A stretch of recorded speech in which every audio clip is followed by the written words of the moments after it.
Back on Get Up, Jalen Brunson and the Knicks hosted Jayson Tatum and the Celtics at the Garden last night. Future Hall of Famer Carmelo Anthony in the building. We're going to pick it up with 17 seconds left in the fourth quarter, Monica. Knicks down 105-104. Here's Brunson driving and hitting Josh Hart, who gets the layup to fall. Knicks up by 3. That was a terrific cut by Josh Hart. But this, Braz, is the moment of truth. Sure and Jayson Tatum rose to the occasion. In the first half, the Knicks did a really good job of slowing the Celtics from the three-point line. But in the second half, they went off. And that one tied the game. 2.9 seconds left on the clock. Now Knicks inbounding. Hart gets it on the inbound. Puts up the last-second heave, but it misses. And we are going to overtime. Just over 2 minutes left in OT. Knicks down 110-108. Karl Anthony Towns intercepts a bad pass from Derek White. Towns takes it all the way and finishes with the Euro step layup. Score tied at 110.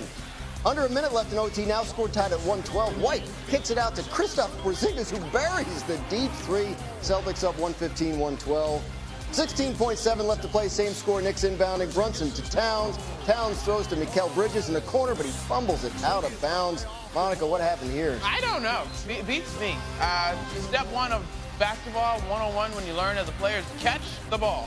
Celtics win 119-117. Their 33 road wins this season, tied for the second most in NBA history with the 95-96 Bulls. Knicks are now 0-9 this season against the top 3 teams in the NBA by record. That's the Thunder, the Cavaliers, and the Celtics.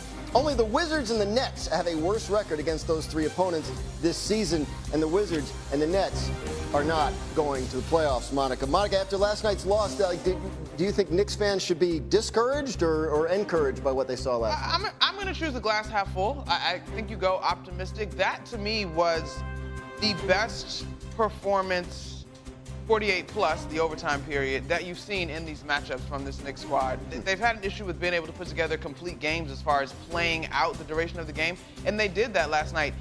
If you want to add to that, it's being Jalen Brunson's just his second game back after injury. He has an opportunity to continue to get better, to get back to full strength of what he was this season. That should make him, arguably, he probably should be the clutch player of the year. I think you saw this team defend. OG Anunoby, Mikal Bridges committed on that end. They were terrific in the glass. And Karl Anthony Towns, his ability to score in the paint in this one was a sight to see. And so I would choose optimism if you're a Knicks fan. Now, I fully acknowledge Jaylen Brown did not look himself in this contest. In fact, Karl Anthony Towns really had his way with him, particularly in that first half. And I think you choose optimism. It's a strong showing against one of the best teams if you don't believe that is the best team in the league. Yeah, Wendy, what do we know about Jaylen Brown? Obviously, he played just 22 minutes last night. They kept talking throughout the game about the concern about his knee. Is he all right? Is he all right ahead of the playoffs? Are they just monitoring him? What's going on? Clearly, he's not himself. Understand the Celtics would not be having him out there if they thought playing would materially damage his knee. But you could tell he was not himself. He didn't have any burst whatsoever, which is why Joe Mazzulla ultimately took him out of the game. Before last night, even though he had discussed the knee was really late, he was laboring with it, it wasn't really affecting his output. He was still playing pretty well. That doesn't seem to be the case anymore. And even his teammates after last night's game, Kristaps Porzingis, for example, suggested he may need to shut it down and rest. Now, if this is something that can be addressed with some rest, the Celtics have weeks before they're going to really be stressed. They are now into the number 2 seed. The Cavs clinched the number 1 seed last night. I don't expect, they're going to have a week off between the end of the season and the start of the playoffs. I do not expect them to have stress in the first round. Considering they swept the season series with the Knicks, I'm not even so sure they might face stress in the second round. And so really, there's plenty of time for Jaylen Brown to recover, but obviously it's something that they may need to give him some rest for. No doubt. Title defense on the line for Boston. Time to run the floor. Lots to talk about in the NBA as we head down the final stretch. Wendy, you just mentioned the Cavaliers clinched the number 1 seed in the East last night. So, is it a failure if this Cleveland team does not get to the finals? It's a failure to not recognize how awesome Boston is if you think it's a failure not to reach the finals.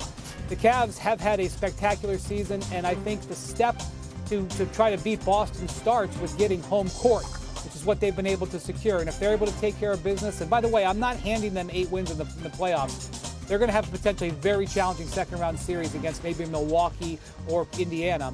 But if the Cavs get there and get to start and potentially end the series at home, that's part of the way you figure out Boston. Monica, the Warriors beat the Suns by 38 and have won 6 of their last 7 games. Can Golden State win the whole thing? Try as you I still got the Oklahoma City Thunder coming out of the Western Conference. Now, having said that, if you told me that behind Stephen Curry, Draymond Green, and Jimmy Butler, these guys went on a run and upset the Thunder, would I be shocked? No. Do I think that that is likely? No. Wendy? Look, Golden State has demonstrated that they are a completely different team since getting Jimmy Butler. But they're still in some danger zone here. They're not cleared from being out of the play-in. So they got to finish strong, and you can tell that they did that last night. If they get into a good spot in the Western Conference seeding, I like their chances to give Oklahoma City a run. But there is so many things that have to happen and so many variables. All you can basically do at this point is pick teams you like in the West and wait and see how things play out.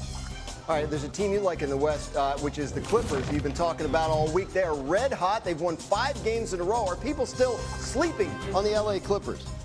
They shouldn't be. I was at the game last night. This team is locked in.